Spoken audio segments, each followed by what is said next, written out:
Welcome to this edition of Your Schools. I am joined by the world's greatest superintendent and one of my favorite guys, Dr. Guy Sconzo. Thank you so much, Lynn. It's good to see you. It's good to see you because I know you're ready for the year to end. Hey, we're getting close. Yes. We are down the home stretch now. New graduates crossing the stage, a whole new crop of kindergartners and preschoolers coming in next year, so it's time to get ready for those. But before that, we've got some great things for you on this show, and we know you're not going to want to miss. Number one, we've got somebody that's going to tell you a little bit about camp. Summer camps. Summer camp, to be exact, and all kinds of summer camps. So if you want to keep your young ones busy this summer, stay tuned because you're going to want to hear what's coming up. Great information about that. That's right. We also are going to be talking about passing the baton, so to speak. This is a special story where a PE teacher is leaving and one of her former students is coming in. To take over. To take over. He's taken over the reins. Oh, that is so that's going to be fun to learn about. Amazing. And then we're going to talk about a great donation. Oh, I know. Planet Ford, our friend Randall Reed, so generous. Yes. And you're going to see another most recent example of just how generous and how much he cares about our kids. That's right. I mean, this is a big donation, guys, so you want to stay around to see that. And also, we've got an employee in the district who's also an author, but not just an author, somebody who's giving us our past back. He is telling us about the history of Humble and the real history, not the fairy tales that you may have been hearing. You know, Rob is a great administrator, Rob Bowe, but I'm really eager to have this interview because the work he's done about the history of our community is just fascinating. Really fascinating. I love history, so you'll want to stay around and hear about that and how you can get a copy of his new book. And last but not least, we have some great folks from Eagle Springs who are going to tell you how they're dealing with children and parents and how everybody's communicating. Yep, Love and Logic is what it's called, and we're going to get to it a little later. That's right. So don't go away, come back and join us for a first look at what summer camps are available.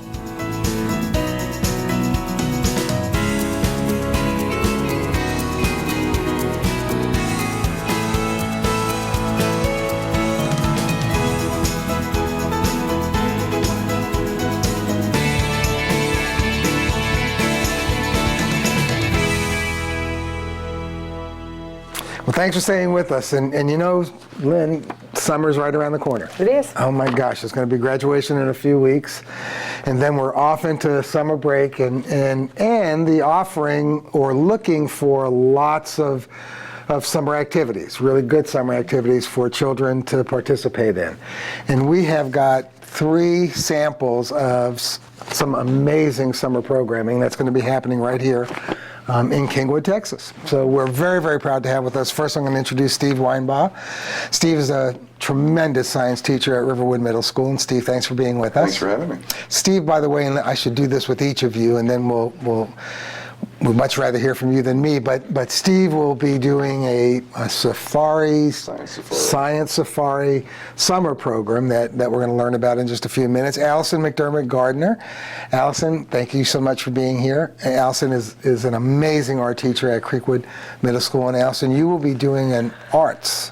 All ages summer art camp. Okay, cool. That'd be cool. Last but not least, tremendous friend, Frank Chuter. Frank is the theater director at Kingwood High School. And Frank, you'll be doing a drama? Summer musical theater. Summer musical theater. Yes. I love it. Well, awesome. Why don't we start with science? So Steve, tell everyone what Science Safari is, how long is it, what children does it involve? As science teachers, quite often we get to go to neat places around the state. And we often found ourselves saying, man, I wish I could bring the kids here. Man, I wish I could bring the kids here. So about 15 years ago, we said, let's try it. And we had all our connections, and that was 15 years ago, and we've been having a camp. We do 4 weeks a summer. The camp lasts 1 week. There's one overnight. During the middle of the week, we go from Louisiana in the swamps to airboat rides all the way to the hill country. We go to med school, vet school, nuclear reactor, physics programs, zip lining, caving, scuba diving, and with dive masters in a pool. And we go airboat riding, and we 1,500 miles in 1 week is what we do. That is so And cool. The kids love it. And Steve, age group? Middle school. Middle school Yeah, we'll students, take okay. it from 11 to 15 years old. Not old superintendents and old board we have a members. lot of We're that. chaperones. We're available. You would be surprised how many parents we get that want to go. I'll bet. We've even had some follow. How do you get there? I mean, if you're going We to have all a these places. 15-passenger van, Okay. and we You all pile in and go? we all pile in and go. That's so cool. But there's only one overnight because you cover a lot of territory. We get to the hill country in the middle of the week, so we have log cabins. We have boy cabins and girl cabins. It's at a resort for endangered species, and so the animals are all there. The kids feed them, they take care of them, and they have a great time. Seriously, we are available for that. That is so cool. It is. I mean, it sounds wonderful. We really enjoy it. Well, with all due respect, guys, let's go to the rose in between the thorns. So, Allison, tell us about art camp. Well, it's actually separated into 2 age groups. So I'll do middle school age, I say 9 and up, and I've actually had parents come with their kid. They're more than welcome to sign up and do art as well. And then I do a younger kids, 6 to 8. In that class, we do everything. We start with clay, we move into some drawing skills, painting skills, all sorts of creativity. We've done some photography there. It's a 4-day camp. Okay. And then for the 9 and up, they can choose. They can do a drawing class, they could do a painting class, we do acrylic and watercolor, or they could do mixed media, which is a little bit of everything. A lot of sculpture, clay. They love to work with clay during the year, and time flies by in the art class during the school year, so that's why we just kind of continue into the summer. And in that class, they can also paint and some drawing skills there as well. It's a great way to beat the heat, too, in the dead of summer to come inside and do some art projects. Absolutely. Right? And on to Mr. Chuter, who teaches our kids to project more than ever. Yes. Do wonderful musicals. So Thank you tell very us much. what you got in store for them this summer. Well, we have a 2-week-long camp. That's from 8 in the morning till 5 in the afternoon. And then on the Saturday of the second week, they actually have public performances. So what they're doing during the week is from 8 to noon, they're learning all of the technical elements of theater and actually putting together and using those technical elements for the actual production. And then from 1 o'clock to 5 o'clock, they're learning the performance elements. So there's a block of time for vocal work, and then there's a block of time for choreography, and then a block of time for acting. And at the end of 2 weeks, we put up a show and perform it for the public. So what are you going to do? Well, there's 2 camps. There's one that's in June, and that's Sleeping Beauty, and one in July, that's Aladdin. Wow. And what There you age go. groups? It is incoming 4th grade through incoming 8th grade. Okay, so Both Both productions. camps, yes. wow, that'd be quite a production. Yeah, Both it's of fun. them. That'd This will be our 7th year doing it.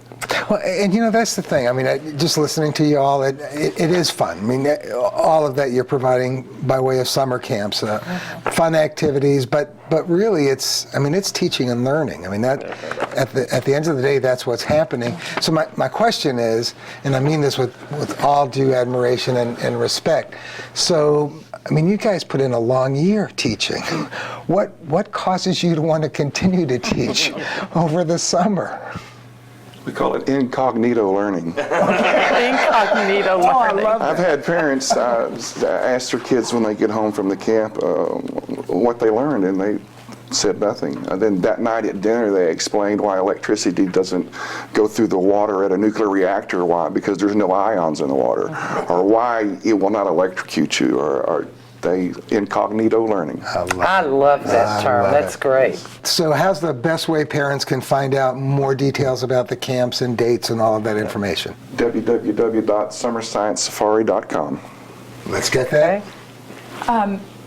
Usually there's a flyer up on the Humble ISD website. Okay, But district they website. can email me at allison.mcdermott. Excellent. And then ours is on our front page on our www.kingwoodtheater, theater spelled RE.com. Excellent. deal. Well, thank you from the bottom of my heart. three blessings to our family, our school district. You guys are amazing, and thanks for keeping it going throughout the summer. Thank you. Sounds great. And we're signing up. Yeah. I mean, that is just way too cool. I haven't seen all those things or experienced those. Thanks for staying with us, and stay with us a little bit longer. We've got some really neat stuff to share when we come right back.